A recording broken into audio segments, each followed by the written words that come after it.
জয় যিশু। প্রভুর বাক্য বলে গীত সংহিতা 34 অধ্যায়ের 8-9 পদ, আস্বাদন করিয়া দেখো সদাপ্রভু মঙ্গলময়, ধন্য সেই ব্যক্তি যে তাহার শরণাপন্ন। হে তাহার পবিত্রগণ, সদাপ্রভুকে ভয় করো, কেননা তাহার ভয়কারীদের অভাব হয় না।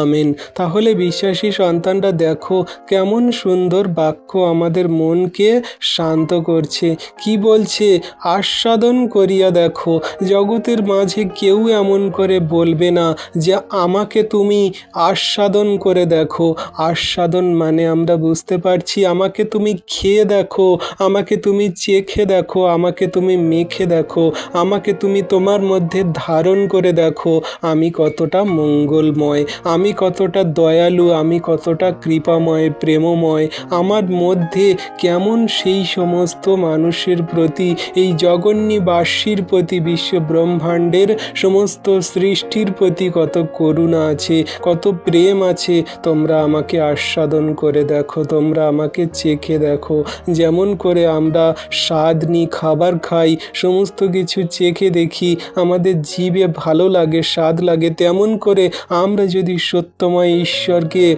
চেখে দেখি, আমরা যদি তার চরণতলে আসি, তাকে বোঝার চেষ্টা করি, জানার চেষ্টা করি, তার কৃপা করুণা অনুগ্রহকে আমরা যদি হৃদয়ে ধারণ করি, তাহলে তিনি আমাদের আশীর্বাদ করেন। যে তাহার শরণাপন্ন ঈশ্বর প্রভু তাকে আশীর্বাদ করেন। যে সদাপ্রভুকে ভয় করে সেই ভয়কারীকে তিনি আশীর্বাদ করেন। সেই ভয়কারী সন্তানকে তিনি তার সমস্ত কিছুই দান করেন। তিনি যা কিছু প্রার্থনা করে সমস্ত কিছুই উত্তর দেন। তাহলে ঈশ্বর প্রভু কত মঙ্গলময়, তার সন্তানদের আশীর্বাদ করছেন এই বাক্য দ্বারা। আমেন।